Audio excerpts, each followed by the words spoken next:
Well, I would like to thank the organizers of the Academia Engelberg and Professor Hafen for inviting me. I'm here for the first time. I'm very excited to be in this beautiful place and to share with you this exciting new science. And I look forward to interactions the next couple of days. After I was invited, I also joined the company 23andMe. So I'm now working part-time for 23andMe, and I will be talking about some of the participatory research that's going on at the company. There we are. Okay. So there is a revolution going on in medicine from a more reactive to a more proactive stance, meaning that in the past, medicine was focused on symptoms, on organ systems, on disease, and trying to cure symptoms, diagnose disease.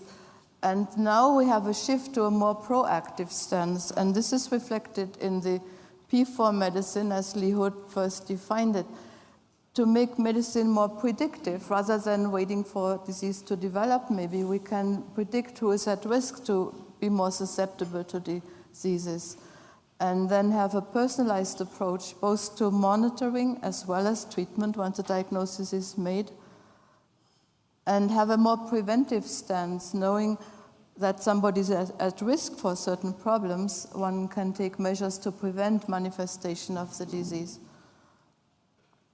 And lastly, participatory, meaning that from the old position where doctors know everything and patients follow doctors' orders, patients are now more involved directly in their care. So the patient or consumer is the central focus of the healthcare.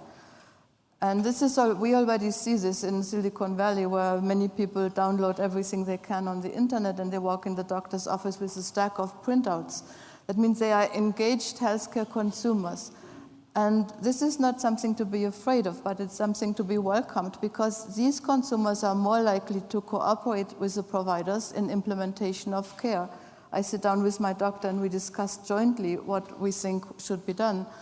And these consumers are more informed about their disease and their progress. They are more likely to actively contribute to research, participate in clinical trials, and so on, and engage with others in disease-focused communities.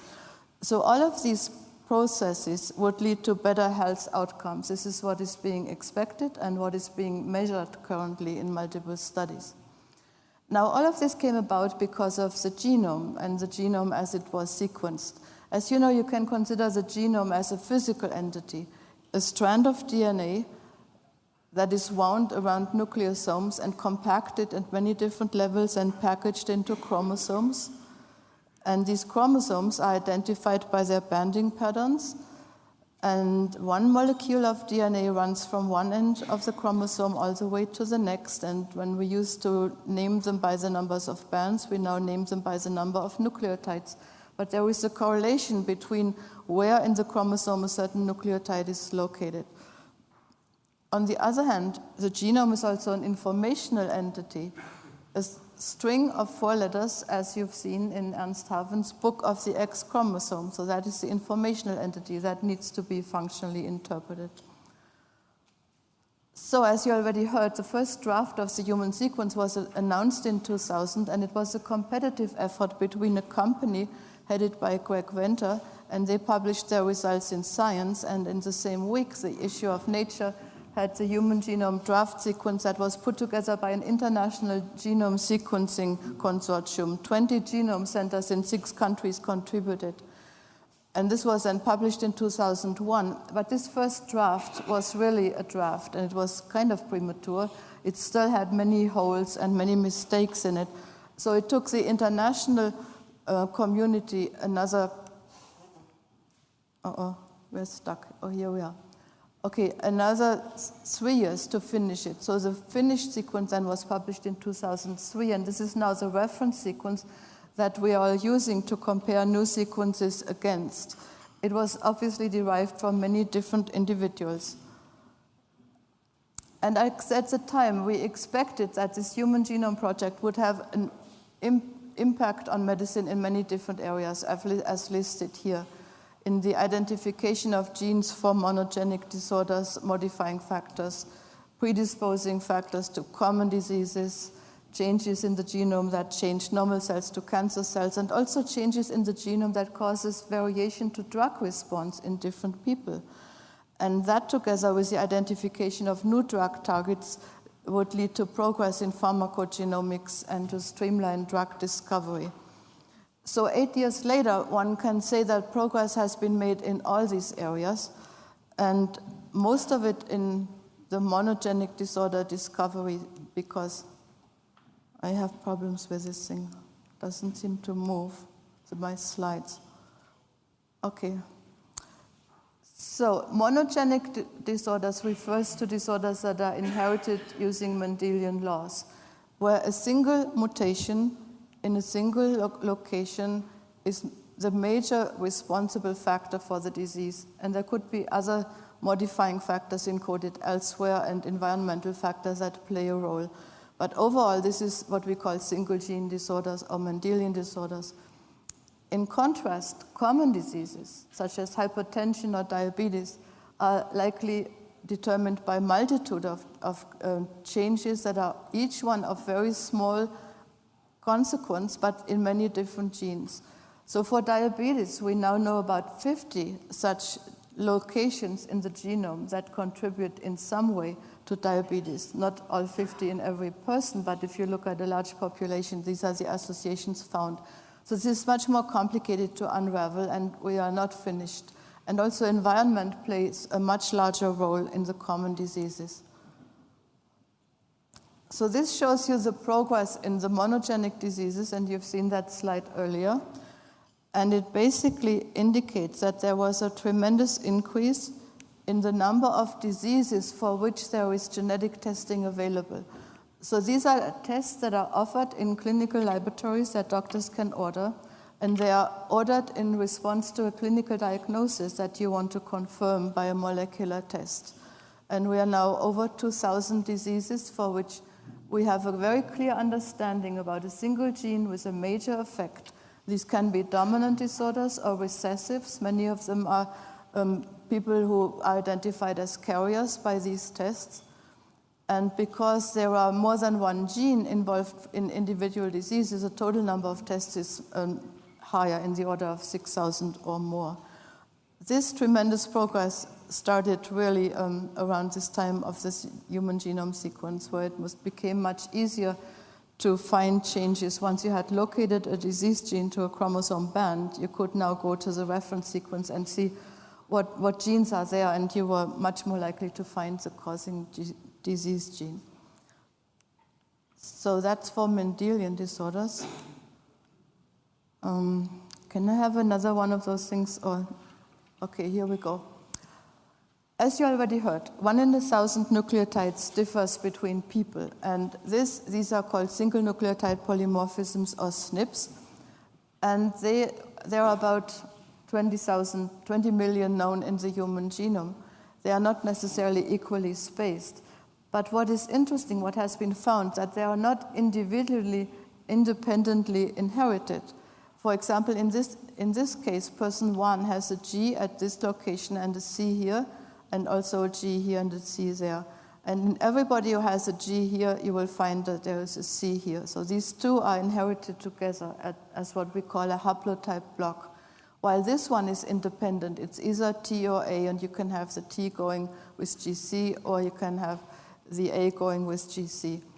And because of this situation, that chromosomes are not completely chopped up into single nucleotides, but are inherited as blocks, you can genotype somebody, you can assay their entire genome while not having to type 10 million SNPs. It's enough to type 1 million. You just have a tag SNP that then gives you information about the whole region. And this information can be obtained by looking at arrays that became then very cheap. So many people can now be assayed quickly by looking at which version do they have at these positions in 1 million different sites, and that essentially covers the entire genome. And that progress in microarray technology has led to the use of these SNPs for genome-wide association studies. And I just want to briefly explain what is the principle of these studies, because it will show you, on one hand, the strengths of the approach, but then also the limitations. It's basically the design is a case control study design, where individuals who are all the same at all these positions, they differ at these 2 SNPs, and this is a person who has the same copies in both chromosomes, and this one has a different copies, also the same in both chromosomes, and this person has 1 of each. So this is a homozygous for one variant, heterozygote, or this one is a homozygote for the other variant. These are the things we can type for at 1 million places. Now you have to collect the cases you want to study, cases with a certain phenotype, let's say diabetes, adult onset diabetes, and a large control group. And all of these people have been studied at all of these sites. And you compare the frequency with which these different alleles occur. And you can see immediately that in the case group, there is more red and more yellow. So there is relatively more homozygotes for the rare variant and more heterozygotes than in controls. And the same is true for this SNP, although at slightly lower frequency. So this doesn't mean that somebody who is a control and is homozygous necessarily now will get diabetes later, although they could. But basically, it is the relative frequency of the alleles that's being compared, and that's done then by statistical analysis, and it's plotted across the human genome. Here, this is all chromosomes from 1 to the X. And there is this one particular site that gives very significant p-values that indicates that at this position in the genome, where both of these SNPs are located, there must be a gene that somehow contributes to this particular phenotype. So it means this gives you a risk prediction. So if you are tested for this and you are homozygous for the red, it gives you a slightly increased risk, maybe less than 2-fold, to get the disease, but it doesn't mean, it is not predicting that absolutely you have to get the disease. This shows you the increase in GWAS reports, general genome-wide associations that have been discovered, and how it's gone up steeply since 2007 and is climbing. And these are associations for all kinds of traits, not just diseases. No moving here. Okay, there we go. Thank you. So what doesn't show very well here are the chromosome ideograms. So there are chromosome ideograms showing the bands, and each dot is one particular trait that has been associated to a location of a SNP in this particular area. And there is a huge cluster here on the short arm of chromosome 6. This is the HLA, or major histocompatibility region, and there are many genes in the HLA region where there are alleles that predispose to autoimmune disease, sometimes to different autoimmune diseases. So that's why this is so clustered. The X chromosome is rather poor for no good reason, even though we've seen in the book how big it is. So what are these traits that have been mapped to these positions? Well, many of them are diseases, and of course you cannot read them, and some of them are just things one can measure. So there's PSA levels, for example, have been assigned, and phosphate levels and cholesterol levels and blue eyes and straight hair or curly hair, freckles, and so on. But many are gastric cancer, gallstones, malaria and leprosy, all kinds of diseases that are complex, that are caused by microorganisms, whatever, have been associated with these sites. And it means that at these sites there is something that in some way contributes to the development of the disease.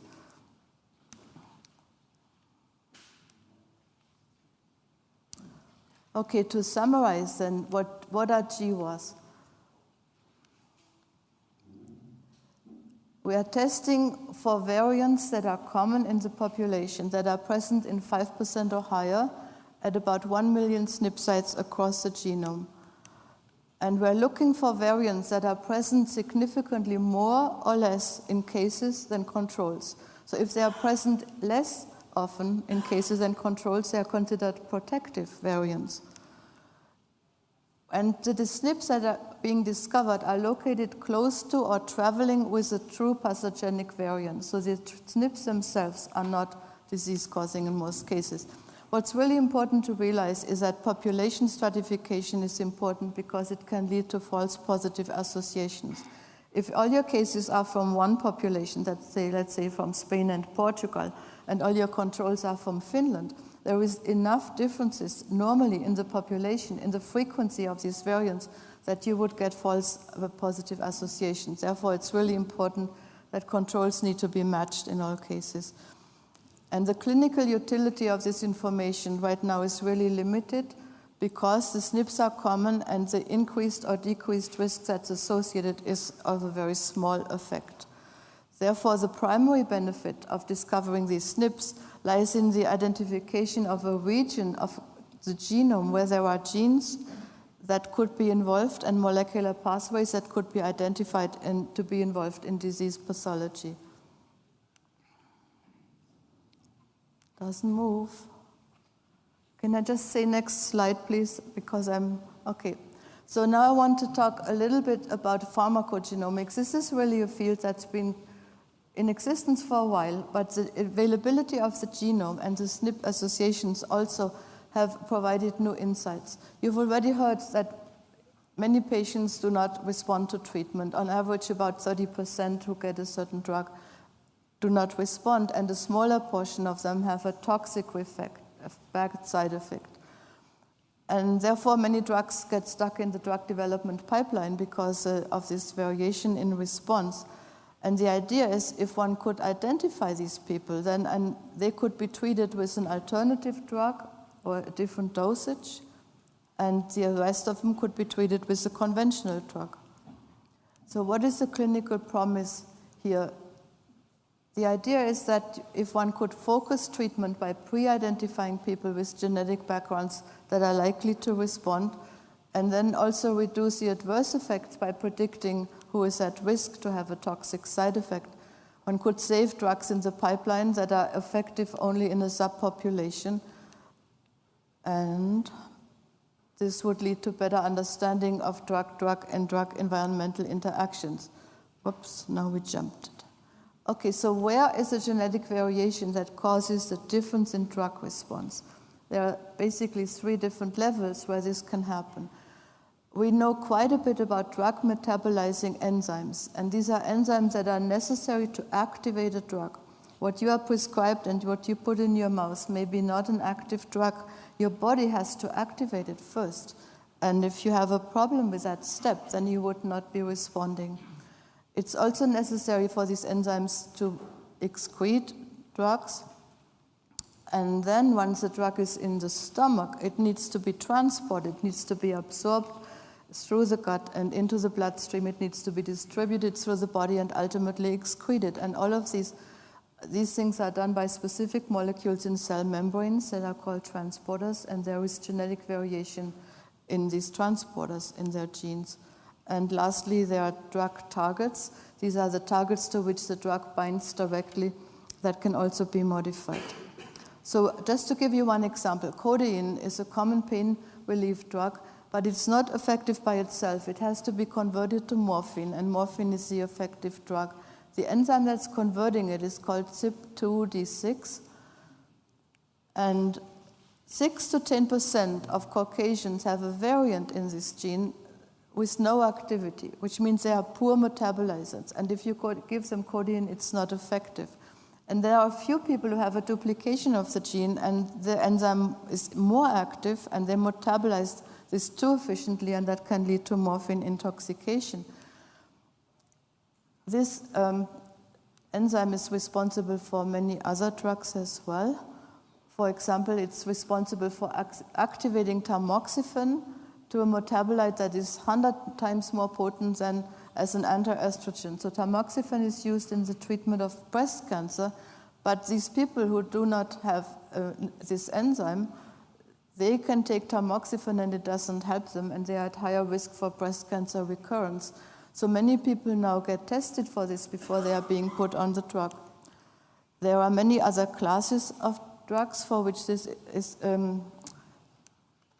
this kind of enzyme, which falls into the cytochrome P4-50 class, are responsible. Antidepressants, we know that many people don't respond to antidepressants and beta blockers, and it could be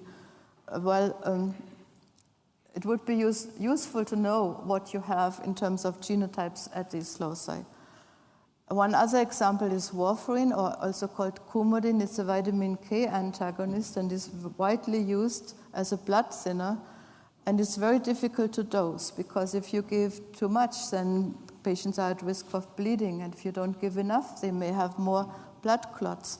And a patient coming into the emergency room with a heart attack or a stroke is being put on this drug at a standard dose because you don't really know in which category they fall. And there are many adverse drug effects that end up people in the emergency room. So the two variants that determine warfarin response. One is in one of those metabolizing enzymes, it's CYP2C9. There are 3 alleles. And the other one is in the drug target. This VCORC is the target that the drug interacts with, and there is another variant here. But also diet exposure, environment, age, gender, how obese you are, and drug interactions all play a role. So the genetics is not the only thing that is responsible for warfarin response. It's about responsible for 40%. So 25% is contributed by this variant and 15% by this variant, and then these other factors make up the rest. Nevertheless, it would be useful to know some of these genotypes before you present with a problem. And so I just want to say a little bit about 23andMe. You already heard from Professor Hafen what it's all like to be a customer. You spit in a tube, you send it in, and you get your information in the internet.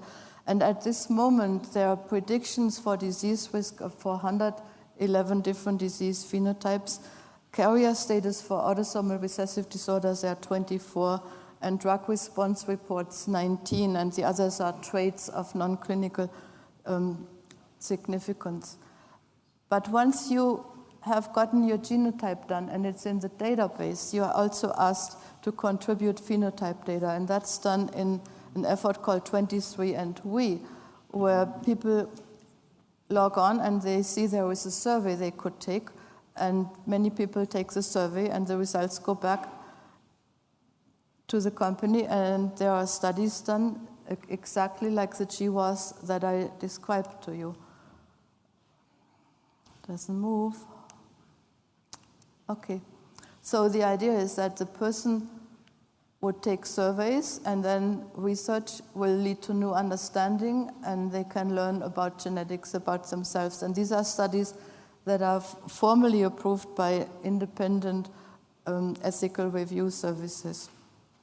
So as of August 2011, when there was a threshold, and up here you cannot see the number 100,000, which means there are 100,000 people in the database. And of those, 76 have participated in research. That's a separate consent formality that they have to go through.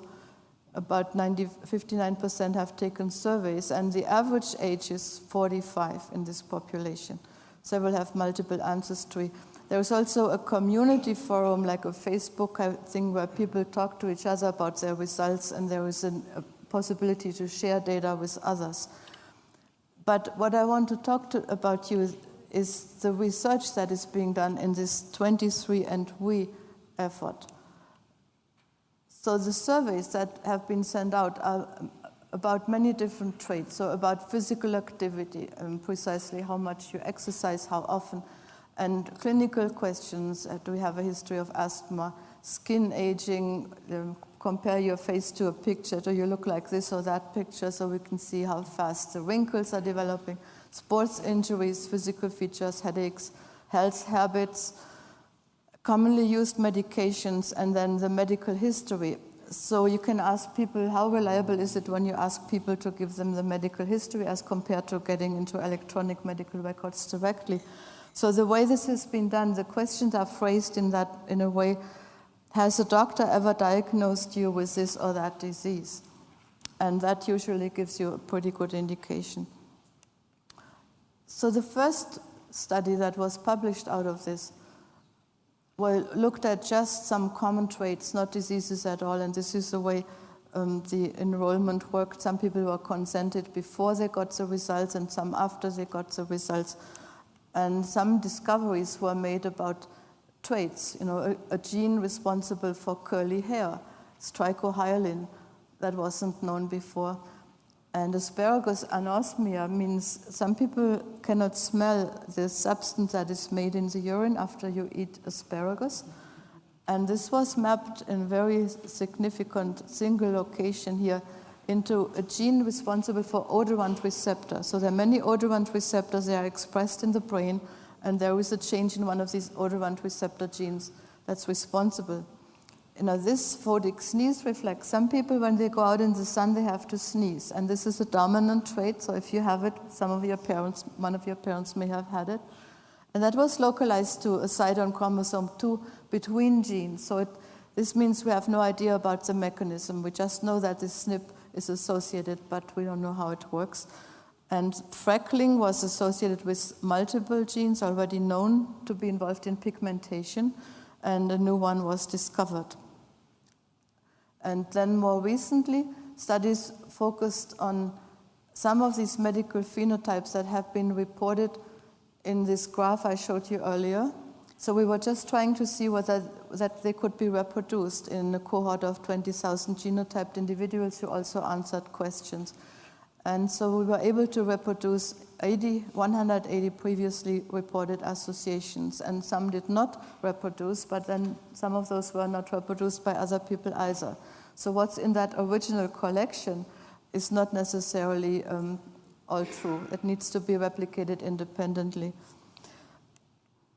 And the other effort is to focus on people with particular diseases. And so Parkinson's disease was of great interest to the company because the founder of the company is the wife of Sergey Brin, who is the founder of Google, who has inherited the Parkinson gene from his mother. And so they have put a great effort into research on Parkinson's disease, collected more than 3,000 cases and controls, and discovered new genes that are responsible for some forms of Parkinson's disease and replicated previous ones. So what's important here is that this is a new paradigm for doing research, which is participant-driven. In the traditional way, when you want to do research, first you have to create a hypothesis, you apply for funding, you recruit patients and controls, and then collect clinical information, collect DNA samples, do genotyping, put everything together, do a GWAS analysis, and come up with some SNP disease associations. And it's a process that takes a long time and is expensive. Now, in this paradigm, the participants provide the DNA samples, and they're already genotyped. In many cases, the participants have paid for it, or all or part of it. When we recruit particular disease groups, then they don't have to pay the full amount, and it costs only $99 anyway. So that's already in the database. And then participants provide phenotype data, and this is all online. It doesn't cost a lot of money. You don't need a big personnel at the other end to put all of this in the computer. But you can also use matched controls from the database, because from each of these cases we have total genome-wide information, so we can use the controls that are matched in all other respects except for the phenotype. It does cost less money and it goes much quicker. And other differences are that when in a traditional study you have a limited size of the study population that you have first defined, and this is an ever-growing pool of participants. New customers always take new surveys, so the number goes up and up. Traditionally, it's not been common that people who participate in research get the results back. But in this case, of course, participants all get their genotype data back, as you've heard this morning. This is usually a historical study cohort, and they are difficult to recontact because they are anonymized and the investigators don't really have access. But because there is constant interaction between the customer and the site, it is easy to recontact them. Like, for example, we had one case where we asked for, has the doctor diagnosed you with celiac disease? And the results, we could not confirm the known associations. And then the people were contacted again. Do you have a diagnosis of celiac disease that was made by an intestinal biopsy? And if not, then answer no. And those results then showed the SNP association as expected. So the idea is that you can recontact people and you can reformulate your questions in more ways or add new surveys questions. So it's a dynamic system as compared to the more static system. Next one, please. Oops, I switched. Okay, so there are the current research initiatives are Parkinson's disease and also Alzheimer's. We do test for ApoE4, and there are many studies you can do with people who are identified to have a risk factor for Alzheimer's. Roots into the Future is a concerted effort to recruit African Americans because they are yet underrepresented, and we don't really know how many of these associations that were established in Caucasian European populations actually hold in other populations. And we also collect people with sarcoma and myeloproliferative neoplasms. These are relatively understudied heterogeneous diseases. So the results of this kind of research gives you a SNP association, which gives us genomic location, but it doesn't necessarily tell you what is the mechanism. And then you have to find a mutation in a gene in the vicinity, which can be in any part of the genome and then has different mechanisms. Coding SNPs that are causing an abnormal protein also are sometimes responsible. And ultimately what you want is to recognize changes in a metabolic pathway or interaction network that leads to the development of biomarkers such as proteins determined in the blood and new drug targets that can be tested in clinical trials and will lead to new therapies and companion diagnostics. With this, I mean somebody would have a diagnostic test before they are put on the therapy to determine whether they are really going to respond or not. One very important area where this has already yielded very good results is cancer genomics. And I just want to tell you that it's important to recognize there are two distinct mechanisms how genomics contributes to cancer. In one case, you can inherit a mutation that predisposes to breast and ovarian cancer, such as in the BRCA1 or BRCA2 genes. There are several genes that give you a very high risk for colorectal cancer. These are dominant disorders, retinoblastoma or prostate cancer. And the value here is that it identifies carriers that can now be monitored in a much more active way or preventive actions can be taken. In contrast, genomics is contributing a lot to the detection of somatic mutations that arise in cancer cells. And there is a huge variety of somatic mutations that has been identified in cancer cells. Many are growth abnormalities, deletions, duplications, translocations, or gene amplifications, as well as nucleotide substitutions. And these are detected by comparing tumor cells and normal cells for the same person. And some of these have directly led to the design of treatments that are very specific. For example, Herceptin is used in cancers that have a certain gene amplified, and if the gene is not amplified, the drug will not work. Or Gleevec is a drug that is a kinase inhibitor of a kinase that is formed by a specific translocation in a specific form of leukemia. Or in some cases, certain drugs have to be excluded when there are mutations in genes that would render them inactive. So I want to tell you a story, and this is Jill Steinberg's story. This is Jill, a nice woman in New York with her husband and her 2 children. And he works in a computer system and heard about 23andMe and was just like Ernst Haven and said, oh, well, let's do this, like, it would be interesting for the family. And he got her a kit and he got himself a kit, and she kind of didn't pay attention to it. She was busy with the baby. The baby was just born. And what happened, this is her pedigree. There is Jill, and this is her sister. Her sister had breast cancer at the age of 33, and her sister and her mother were tested for a mutation in the BRCA1 or 2 genes because they were Jewish, and these genes have certain mutations in this family, and they were both negative. So Jill wasn't tested. They thought that this particular breast cancer in her sister was not something that was identifiable by any predisposing gene mutation. So when they got the results back from 23andMe, they found that Jill carried one of those founder mutations in the BRCA1 gene that gives her a 47 to 60% risk of developing breast cancer and also 35 to 46% risk of developing ovarian cancer by the age of 70. So that came as a complete shock. Totally unexpected. But what can you do about it? There are certain prevention options. One is increased surveillance. You just have a mammogram every 6 months and see whether something develops. Or there's chemo prevention, like the tamoxifen I mentioned. Or one can remove the breasts or the ovaries. And Jill had watched her sister going through breast cancer with all these treatments. She said, no, that's not for me. So she said this was a no-brainer, and she had her breasts removed, and she will have her ovaries removed when she's 35. Obviously, this is not a 100% risk. Somebody else may say, oh, well, I still have a 50% risk of not getting ovarian cancer, and maybe it's not so bad. So is this a preventive action that's drastic? Is this overreacting? This is a kind of situation that people get in when they do this kind of genome service that they may not expect. Now, she's walking around saying 23andMe saved her life. So this personal genome service, when it first became available, there were a lot of concerns. And this is the way John Tierney, in a recent New York Times article, has phrased it. What if the risk assessments were inaccurate or inconsistent? I mean, can we rely on the results? This is, after all, is not done in a standard clinical diagnostic labs.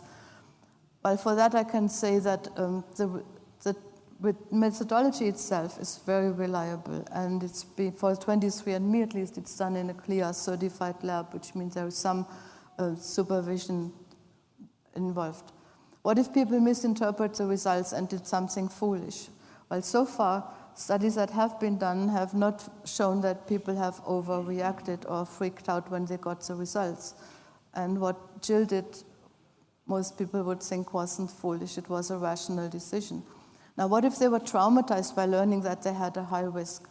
Again, these are studies that are now ongoing to see what actually happens to people. How do they respond to this? And we don't have the answers yet, except that so far there haven't been major reports of trauma. Other concerns involve privacy, confidentiality, who has access to the data, harm to society. Somebody who is found to be predisposed to certain disease may now go to their doctor and request all kind of testing that's expensive. Or justice is also concerned because not everybody has access to this kind of testing. Come on. Can't move. Can you have, okay. No, we must have skipped over one. So this is back to the P4 system. So these are all efforts to move into this direction of proactive medicine in these 4 areas. But how easy is it going to become reality? So what the healthcare system has to do, has to emphasize the importance and pay for prevention much more. Right now you get insurances to pay for all kinds of treatments, but if you want prevention, it's less likely to be paid for. Also to establish wellness incentive programs, and many companies are doing this, universities are doing this. And then they want to provide individual risk assessment tools that include phenotypic and environmental data and family history and genetic data, because the genetic data alone are not deterministic.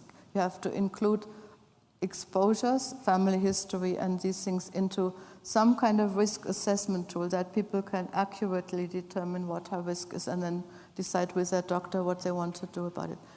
Well, I want to close with this quote from Machiavelli from 1532, where he said, "There is nothing more difficult to take in hand, more perilous to conduct, or more uncertain in its success than to take the lead in the introduction of a new order of things.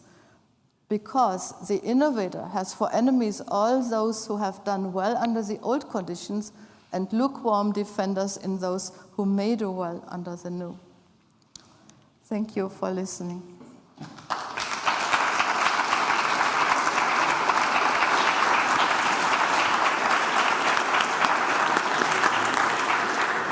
Thank you very much, Professor Francke.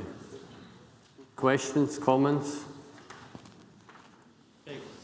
Related to the end of your talk, what is the acceptance among the physicians who are practitioners at the moment? Because in Switzerland, if you discuss with colleagues, they are very skeptical. And the issue at which stage or what should one do that they will catch the importance or the, let's say, the possibilities to get additional information in a way, Yes. in a cheap way.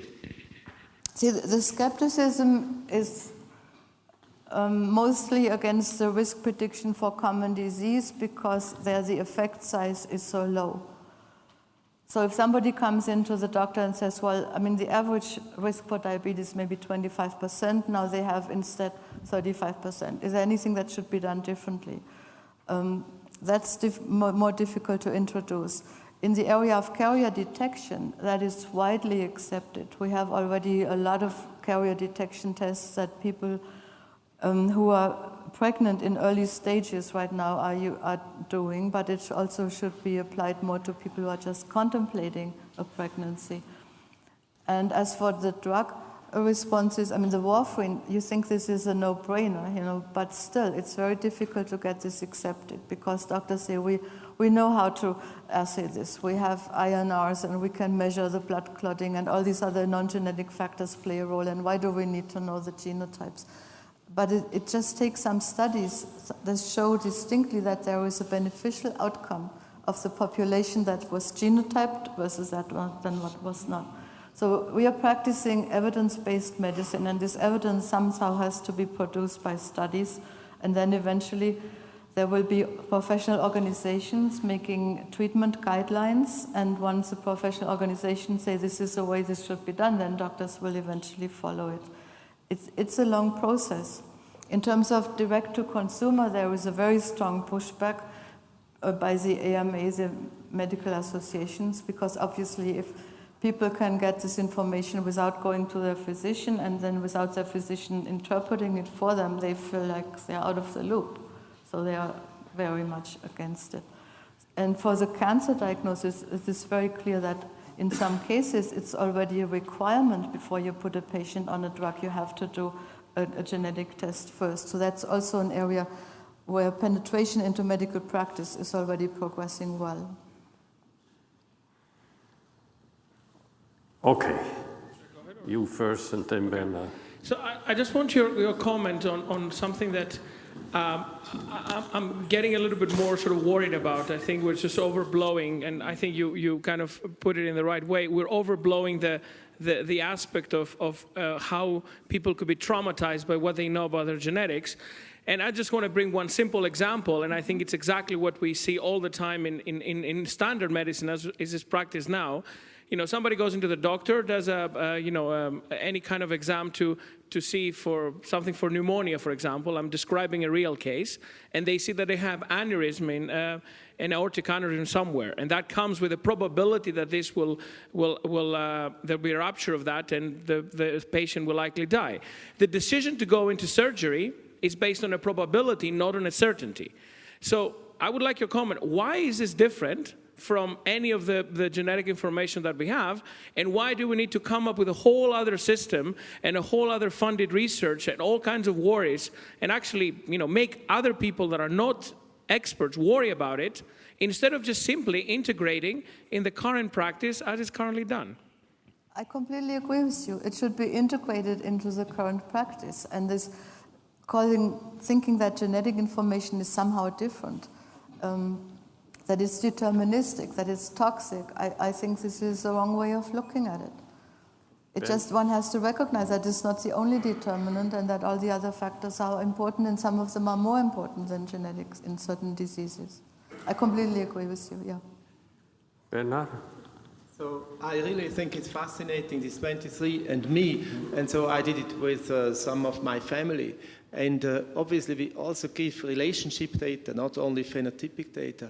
And do you know, are the relationship data also used in the analysis? Because they could either be used to confirm some of the association studies, or you could even find out more about the inheritance of these traits. Yeah, the answer is that this information, if you have 1 million data points across the genome. You can compare your genome with your brothers or sisters, with your parents, and you can make a map, and I didn't show this in this talk, of chromosomes that shows exactly which region of the chromosome you share completely with your brother, or for which you share half. Or yeah, I understand this, but I mean, do you, the people from 23andMe, use this information in the overall association studies? Because obviously they could be used. In the association studies, we only use one person for each family because we want to have independent people, so we don't include whole families. But the information about relatedness has been used clinically already in trying to trace disease genes or match HLA types in siblings, and for that kind of thing, it's used clinically as well.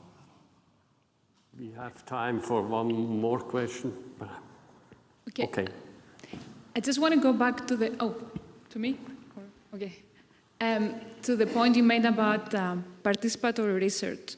And you saw the bars, the 23andMe participants. So there's a high percentage of people who want to participate in the surveys. How representative do you think that percentage is for the broader population? Because the people who go to take the test and then they agree to participate in research is sort of a self-selected group. They have certain demographics. How much do you think that represents the broader community, and therefore how much can we be talking about a trend?